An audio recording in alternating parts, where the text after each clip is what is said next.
3, 2, 1, 0. All engine running. There is no other institution that has the ability, uniquely, without a heritage, every generation starts over. Ask not to remind the current regime what your country... We, the people, tell the government what it is allowed to do. All action. to get back in their box and stay there. Liftoff. We have a liftoff. From the Heritage Foundation, this is Heritage Explains. Our room was the first one to receive a transgender. Nobody was notified. Nobody asked, meaning the higher-ups, the warden. Nobody asked our opinions or our thoughts or concerns. What little rights that we did have as inmates have been diminished with the trans men who've come in. We're a forgotten entity, like women's rights in a women's prison do not exist.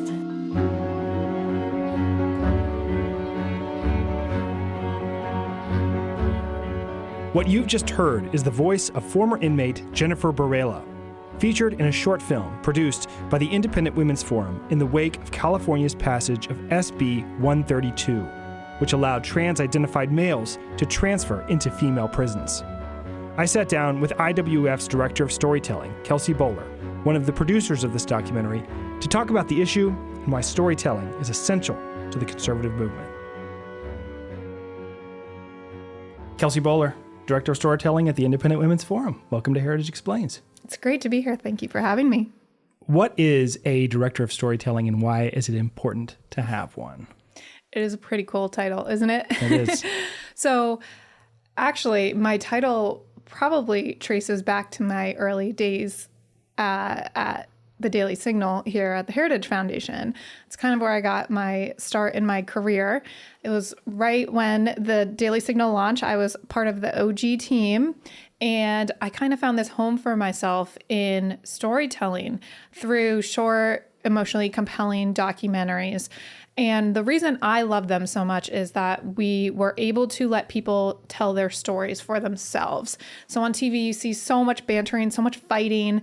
But when you watch these documentaries, you are just watching somebody tell their story in their own words in this emotionally compelling, creative, beautiful way.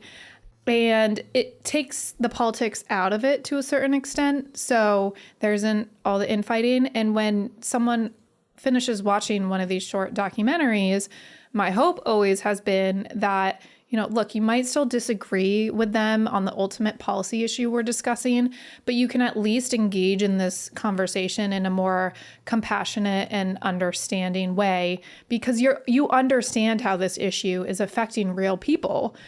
Because that's what these stories are. They're just stories of how policies affect real people. And so I was telling these stories at the Daily Signal for quite some time. And then I became a mom and moved over to Independent Women's Forum, which loved this unique way of storytelling as well. And I told a couple stories there, and they just realized this is sort of this secret sauce for how to effectively communicate. I think so many think tanks were kind of caught up in the old school putting out policy papers and text and documents that at the end of the day, you don't know if people are really reading. But these documentaries, first off, you can see how many people are watching and engaging with them. But you can also see the response. People are motivated to take action, and they are walking away from these stories, remembering something, putting a face to the policy issue. And so we've grown our storytelling team at Independent Women's Forum, and I'm really proud to say actually just a couple weeks ago, we launched a new platform called IW Features. It is different from the Daily Signal. We love the Daily Signal and do not want to compete with them. We want to add to the conservative movement's ability to tell these stories. And so we very intentionally choose the stories that we tell and feature. We're not really a news publication. We are storytellers. That's what we do. That's what we love doing. And I've been blessed that it's been successful so far. So, of course, the Independent Women's Forum focuses on issues that are of interest to women. Can you talk about some of those issues?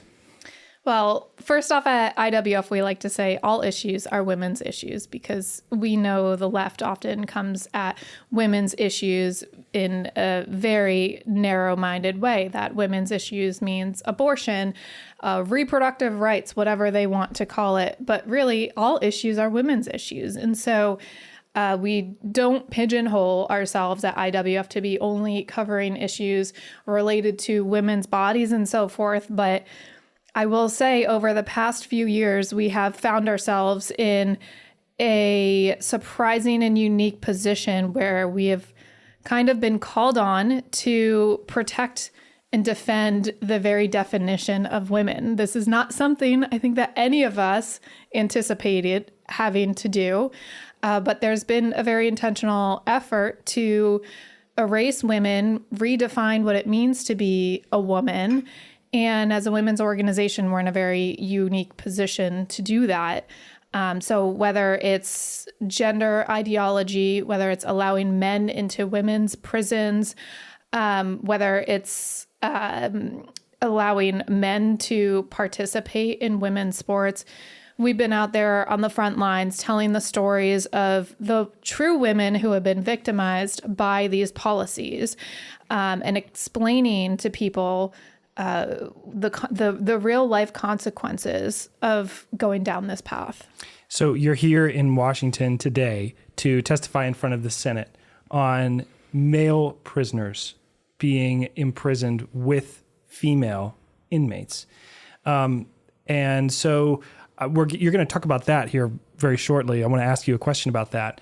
But before I do so, I think one of the things that gets brought up a lot in the kind of gender ideology debate is the idea that, well, if we go along with gender ideology, we're really just being kind. We're really just being accepting of individuals where they are, whether these be athletes or whether these be individuals who believe that they should be allowed entrance into women's only spaces. How do you respond to that idea that somehow ceding these spaces to people who are not biologically female is kind or compassionate?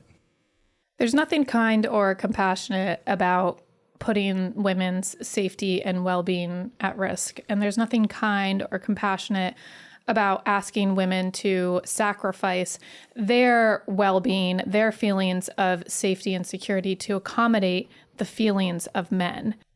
These stories are really how I try to open the door. If I'm having a conversation with somebody who maybe is not so involved in politics, I don't jump right into what is the definition of a woman and challenging them about pulling out the statistics of all the awful things that have happened as a result of these policies. I'll maybe open the door by telling them the story of one of these female inmates who was actually raped after being forced to reside in a small prison cell with a biological male. And that is the natural consequence of these policies.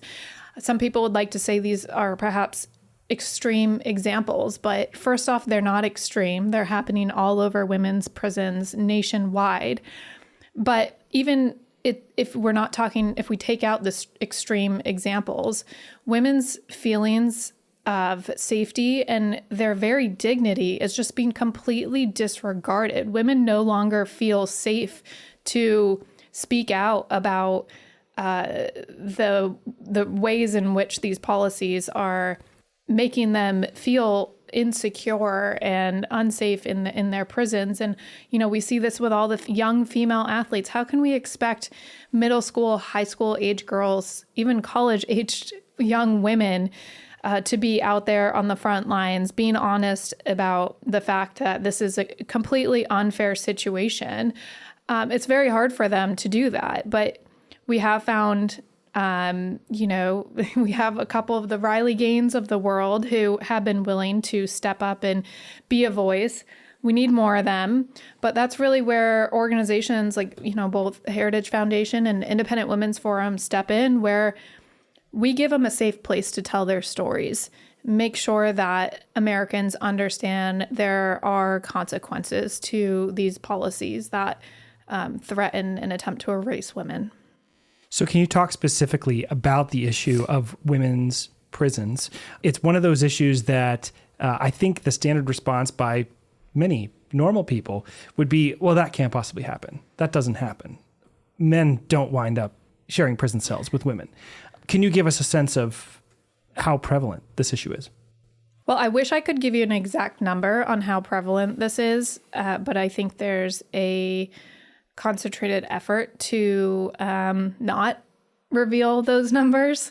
But we know, in states like California, which passed Senate Bill 132, which opened the door for any male to be housed in a women's prison, whether they identify as a woman or non-binary, whatever their identity, they can now request to be housed in women's prisons. And there was a massive influx after Governor Newsom signed this law of men transferring into women's prisons. It has forced women to become an experiment in real time of how this policy would play out. And I think we could have all predicted what would happen when you put men, many of whom have violent criminal backgrounds, including rape and pedophilia, into small, intimate spaces with biological women. We've seen horrific stories of rape, of harassment, of other forms of violation. And then we've also seen, beyond the physical effects, the psychological effects of women. So there's a statistic, it's somewhere around 90% of women who are incarcerated have backgrounds of sexual violence and abuse. And when you introduce a male into her living cell, even just into the general prison, she is re-traumatized and unable to heal. The very point of sending women to prison, of course, there's the whole safety thing. They have to pay their sentence. But they were not sentenced to cruel and unusual punishment of being forced to live with biological men. And when they're forced to do that, it is very difficult and impossible for some of them to rehabilitate. And, this is such an important aspect of our criminal justice system that we want these women to be able to rehabilitate.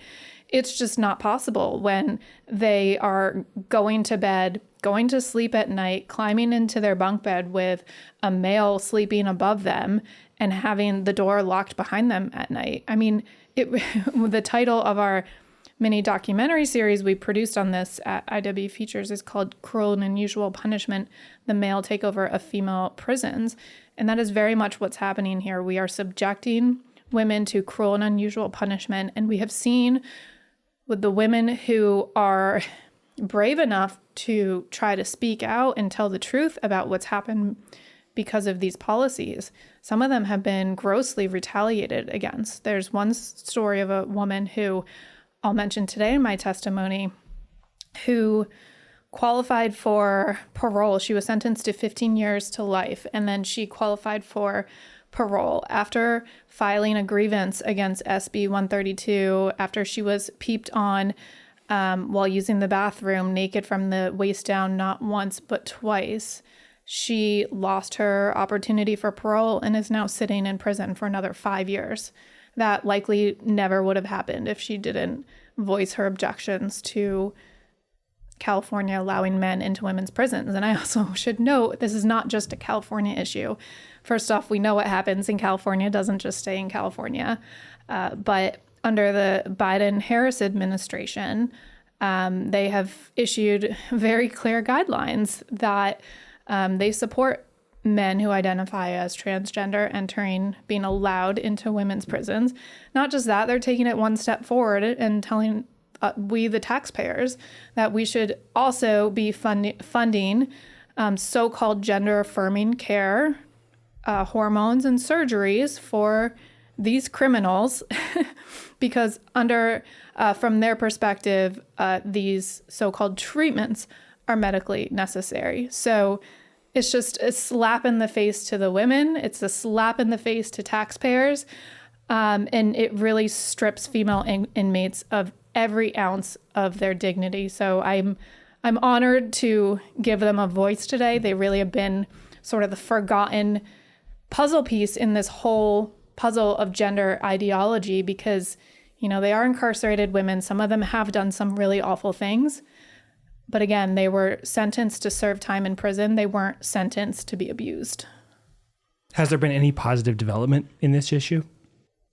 I was encouraged when just a couple months ago, this same Senate committee, where I'm testifying in front of the Senate Judiciary Committee, voted against confirming Judge Sarah Netburn. She was going to be a federal judge, and this was a woman who legally advocated for a convicted male rapist to be allowed into women's prisons. And her nomination was defeated, and there was a Democrat who joined Republicans in that vote, Senator Ossoff. Am I pronouncing that correctly? I should probably figure that out. I think it's Ossoff, John Ossoff. Yeah, John Ossoff, exactly. And so we have seen some bipartisanship, and that was a really important vote, not just in the short term, but that set precedent that if for these judges, if you want to become a federal judge, this issue matters. Are you putting women's safety and well-being in danger by using your authorities to advocate to put men in women's prisons? People are paying attention. I do think, I am hopeful that when I share some of these stories in front of both Republicans and Democrats, that we can come to understand the very scary and severe consequences of putting men in women's prisons. That said, in terms of the larger gender ideology issue, there are hopeful developments coming up every day, but the other side is so dug in to this. And so it really takes a lot of effort from all different corners to defeat it. Kelsey Bowler, thank you so much for joining Heritage Explains. Thank you for having me. Thank you to Kelsey Bowler and the Independent Women's Forum for their contributions to this episode. You can follow Kelsey on X at Kelsey Bowler, and you can find a link to the short film, Cruel and Unusual Punishment, at the link in the show notes. And of course, thanks as always to you for listening to Heritage Explains. As always, you can reach out to us with thoughts, questions, or suggestions at heritageexplains@heritage.org. Take care. We'll see you next time. Heritage Explains is written and produced by Mark Gagne, Lauren Evans, and John Popp.